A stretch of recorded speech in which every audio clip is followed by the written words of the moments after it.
This guy only has a high school diploma, but he's always showing off, saying, "I work at a hospital."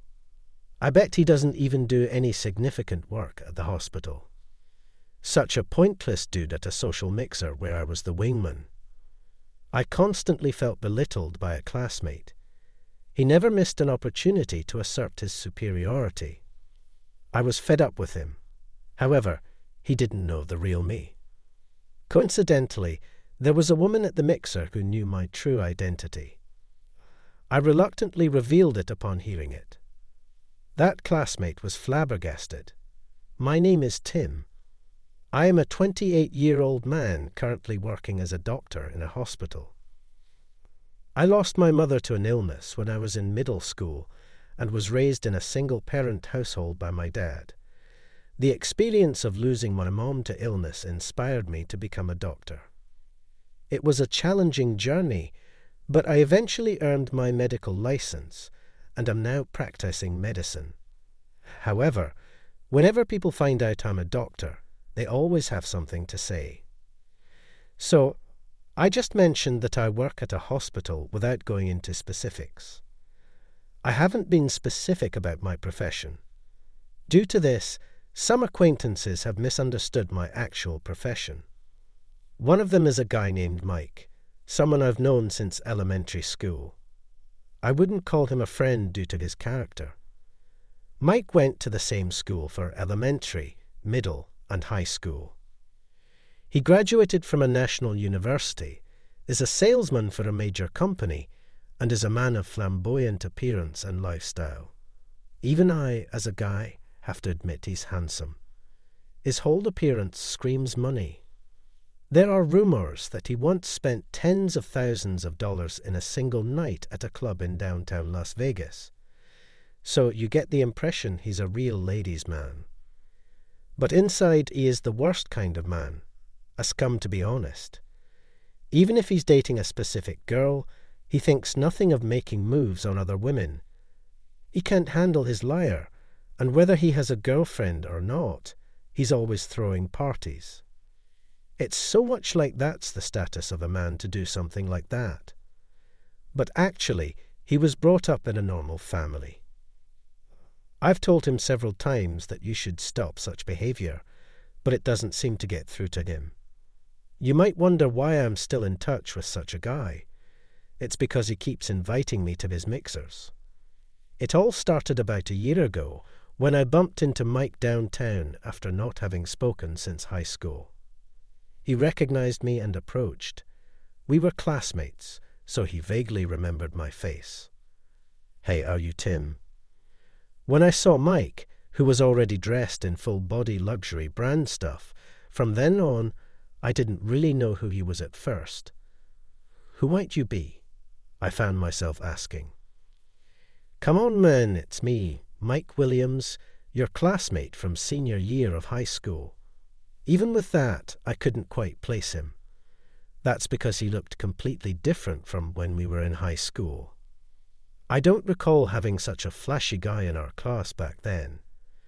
It wasn't until he showed me a photo from high school on his phone that I exclaimed, "Oh, it's you." "Actually, I'm surprised you recognize me," I admitted. "You look exactly the same as you did in high school," he chuckled. "So, what are you up to these days?" he asked. "Me, I work at a hospital now." "You work at a hospital? You didn't go to college, did you?" he inquired. "All right, that's the story," I replied, just as we were about to dive into old times. For some reason, Mike remarked, "So you're basically saying you went straight from high school to being unemployed and now work at a hospital, right?" "No, that's not it," I tried to clarify, but he wasn't listening. He had made up his mind. "Working at a hospital is a big deal for a guy who just has a high school diploma," he concluded. "I don't just have a high school diploma," I retorted. "Well, whether you're a medical admin or a janitor, it's all hospital work, I get it. Men want to show off," he continued. Moreover, for some reason, he sympathized with me and said, "I feel bad for you, Tim. I'll invite you to our group hangouts." And that's how I started getting invitations almost every time. To be honest, even if I go to these hangouts, Mike always looks down on me by calling me just a high school grad and makes fun of that fact, laughing about it. Honestly, it feels like I'm just being made a fool of. And his personality is terrible, to be honest. Sometimes I don't even know why I go out with him every time, and I end up with a look of emptiness on my face. However, the guy has impeccable taste in restaurants, never misses on the food choice, and even offers to cover the cab fare home. To me, it feels like I'm just going out for a free delicious meal. So, here I am again, called by Mike to make up the numbers attending yet another gathering. Today's outing was supposed to be a 5-on-5 mixer, and the ladies were all nurses, peers in my field, which felt a tad refreshing. Mike seemed quite pumped up, stating, "I'm definitely getting a date tonight." By the way, he's supposedly seeing someone right now, but that doesn't stop him from hosting these meetings. It's human nature to seek out new connections, even if you're already dating someone, he'd say. As usual, his audacity almost feels refreshing. Tonight's venue is a fancy private dining room with a view overlooking New York. Mike had told me to dress sharp, so I wore the only decent jacket I had. Upon seeing me, the first thing out of Mike's mouth was, "Isn't that a bit plain?" "That's all I have," I replied. "Well, you're just a high school grad. It makes sense you'd have less money than me. You'll be perfect as the wingman," he teased. I wanted to tell him off, but I held my tongue. "All right, everyone, cheers." With Mike's call, the gathering officially began. We clinked glasses, and I took a sip of my draft beer. Although it was supposed to be a 5-on-5 mixer, only Mike and I showed up on the guy's side. The other three apparently flaked out. But the fewer men, the more chance for Mike to mingle with the ladies. He seemed to be in high spirits. The women chosen by Mike's impeccable taste were all incredibly beautiful. Last-minute no-shows happen now and then, but 3 at once is quite rare. Every time, I wonder just how unpopular Mike is. But then again, I also question my sanity for showing up almost every time he asks. Thanks, everyone, for coming tonight.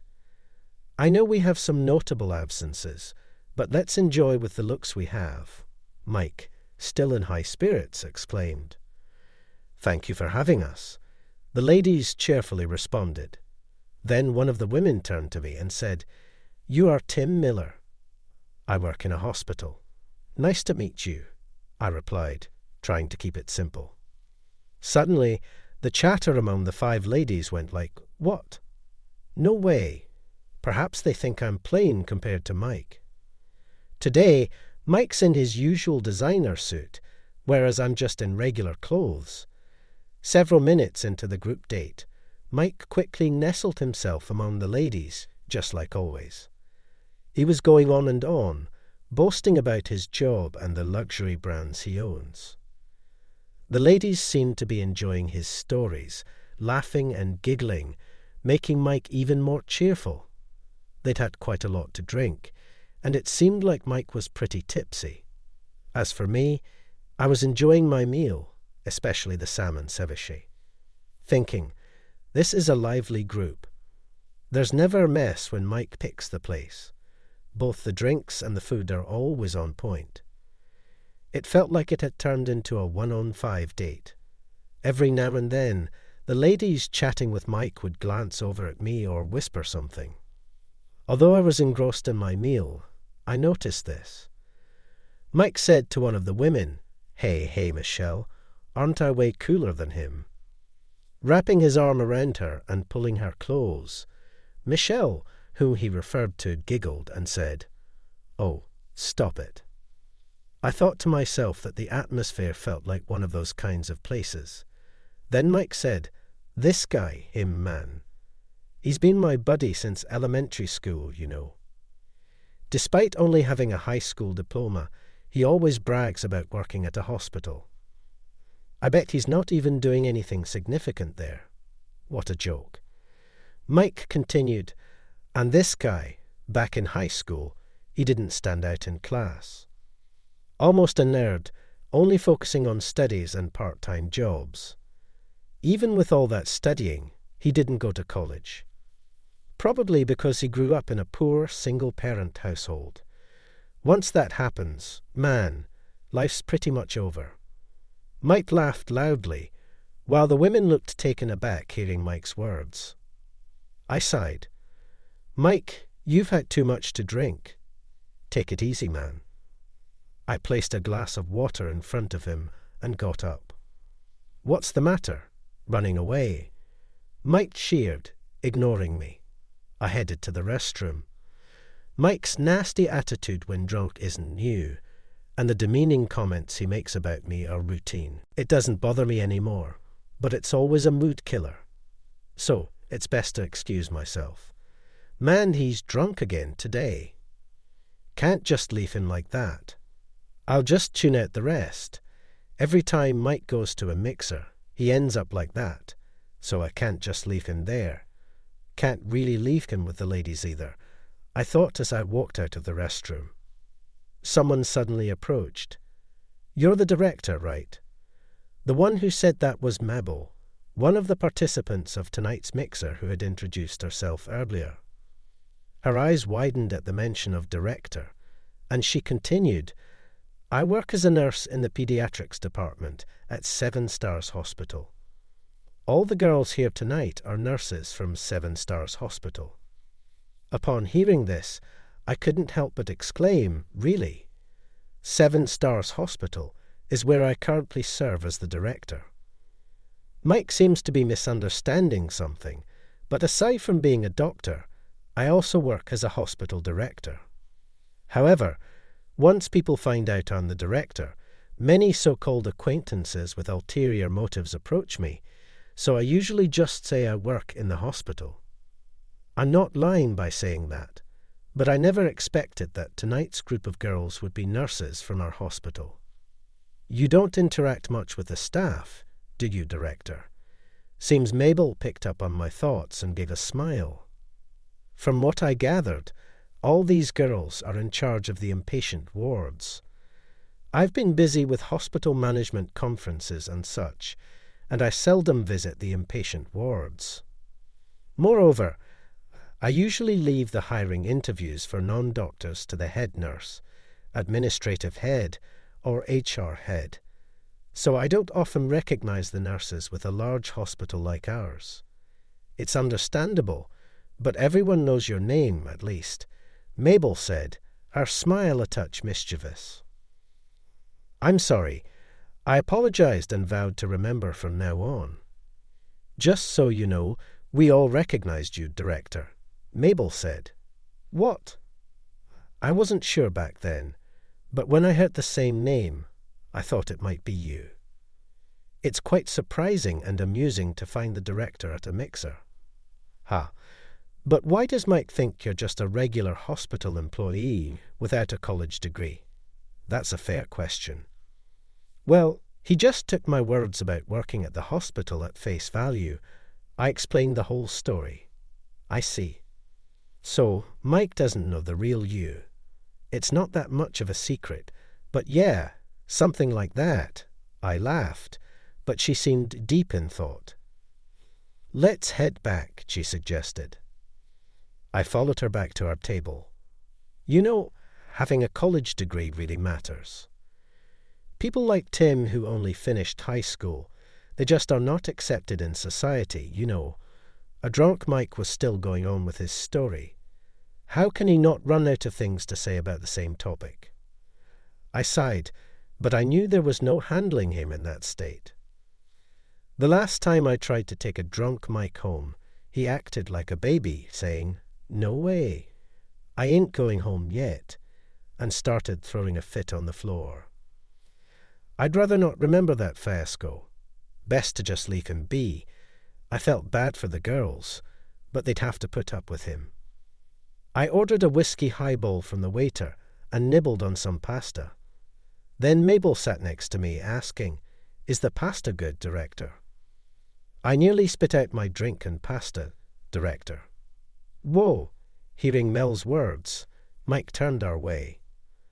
"This guy, Tim, he's the director of the hospital where we work. Moreover, here's his medical license in Switzerland. He's quite the accomplished doctor."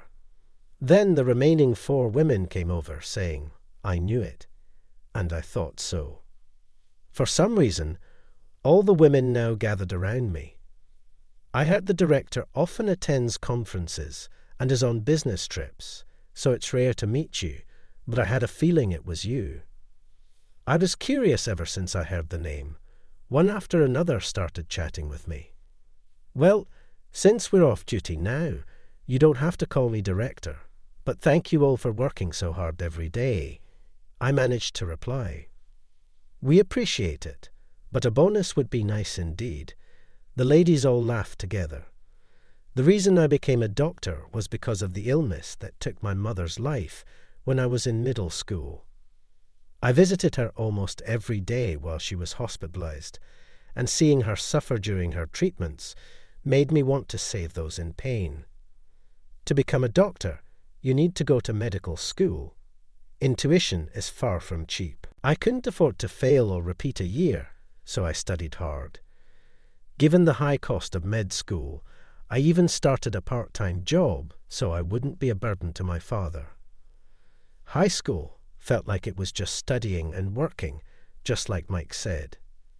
In school, I was always hitting the books and working my side jobs all the time. I was so swamped every day that I don't remember having a typical teenage experience during that time. I heard that there was ongoing research in Switzerland about the disease that caused my mother's death. There were rumors that a cure might be found soon. It seems that such research is indeed advancing in Switzerland, so I decided to get my medical degree there, not in the US. Thankfully, I was good at German and French, had decent grades, and thought I'd have a better chance at finding a cure there. I discussed it with my father, who gave his blessing, and right after high school, I went to Switzerland on my own. To be honest, I didn't tell any of my classmates. It might be because I was too engrossed in studying and working, and I didn't have close friends. But I also didn't want any fuss about my decision to go to Switzerland. I got into a university and managed to get my medical license there. I also joined a team researching the disease and led a busy life as both a researcher and a doctor. And a few years ago, we finally established a cure for the disease. It's now treatable. But that meant my personal goal was achieved sooner than expected. While I was pondering what to do next, I got a call from Dr. Smith, a renowned authority on cardiology and a member of our team. Since my specialization also includes cardiology, I personally referred to Dr. Smith as Master. He proposed, "Tim, how about coming back to the States and becoming the director of one of our affiliate hospitals? We have a hospital in our medical group that we'd like to revamp. We're thinking of bringing in a young director to draw attention. Having a young director who's returned from overseas would be a great selling point. Plus, I like your dedication." Do I come across that way? Not everyone would go abroad to study medicine and research a cure, I replied. Why not try that passion as a hospital director? He suggested. Honestly, I wasn't sure if I could handle such a significant responsibility, but I decided to accept the offer. And about a year ago, I was entrusted with 7 Stars Hospital. But as a director, I feel I still have much to learn. Every day, Catherine, one of the attendees, told me, "Doctor, you always look so serious in the hallways. I thought you were much more intimidating," and laughed. Well, every day I'm anxious if I'm doing a good job as the director, and I can't help but furrow my brow, I replied. Don't worry, the current hospital really feels so homely. Exactly. The fact that they encourage not working overtime is great. As a director, at least I can do that. I don't want to work overtime either, Catherine said. The conversation unexpectedly took an exciting turn. While Mike was so shocked, he lost his words when he found out that I'm actually the head of a hospital. The women around me, including myself, were all excited, and then there was no one left around Mike. Seems like he got upset with the situation and was drinking his booze alone, looking pretty bored. Hearing about my role as a hospital director, it seems his buzz wore right off. He mumbled, "What the hell? You're the one with just a high school diploma." Well, truth be told, I didn't just finish high school. I graduated from a university in Switzerland. I replied with a wry smile. Anyway, Mike, I'm sorry, especially since you invited me. I'm not sure if it'll make it up to you, but I'll cover the bill tonight. Saying so, I took out my card and handed him $100. This should cover your cab fare for tonight. You've always been covering for me, I said. Don't worry about it. I might have been a high school grad from a single-parent low-income family here, but now I'm a director, I continued. Mike, with a frustrated look, just left the bar, and the group date came to an end. As it turned out, Mabel and I were headed in the same direction, so we decided to walk together. Director, you really take care of everyone, don't you? Mabel remarked. Oh, do I? If it were anyone else after being looked down upon like that for supposedly being just a high school grad, you would have left in anger. That happens all the time. I'm used to it, and I didn't want to leave the ladies in that situation. That's what makes you care. You're always putting up with it, right? That makes you a good person in my book, she said with a laugh. But why did you reveal my identity there? Because seeing you ridiculed like that, when I know how capable you really are, I couldn't keep silent. Plus, you're quite popular among the staff, so maybe you should mingle with everyone more. Wait, I'm popular? I asked, surprised. Yes, you became a director at such a young age, and everyone is eager to hear about your experiences in Switzerland, she explained. I had no idea. Being a director keeps me busy. Maybe from tomorrow, I'll try to interact more with everyone. Please do, Tim, Mabel laughed. The next day, while I was having lunch in the hospital's cafeteria, 5 of the female nurses from last night's mixer approached me, saying thank you for last night quite loudly. In fact, this caused a stir among the other staff members. What? The director went on a mixer. You know, the director was seriously looked down upon yesterday. The chatter began, and by evening, that talk had spread throughout the entire hospital. From that day on, other doctors would approach me, saying, "Hey, director, invite me to your next mixer too." From then on, I started actively engaging with other doctors, nurses, and staff. Although the catalyst was the mixer story, I felt I couldn't miss out on this opportunity. People always thought you, the director, were a pretty stiff type, but turns out you're quite approachable. I heard you've been attending those mixers quite a bit, they said, and I could only respond with a smile. From then on, I continued to engage like that, and I felt the overall vibe in the hospital started to improve. Even my mentor, Dr. Smith, who happened to visit the hospital, mentioned, "The hospital has become so much more welcoming. Good thing we left it in your hands, Tim." This made me more determined than ever to excel in my role as director.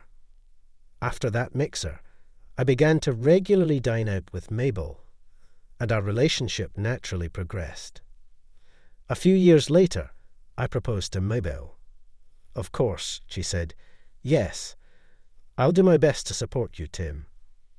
I've always had many responsibilities like the hospital, its staff, and all the patients who rely on us.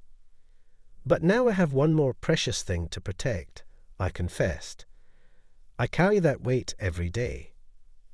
I'm not always sure if I'm making the best choices, but to keep everyone happy, I think I'll always give it my all, even if it means relying on others at times.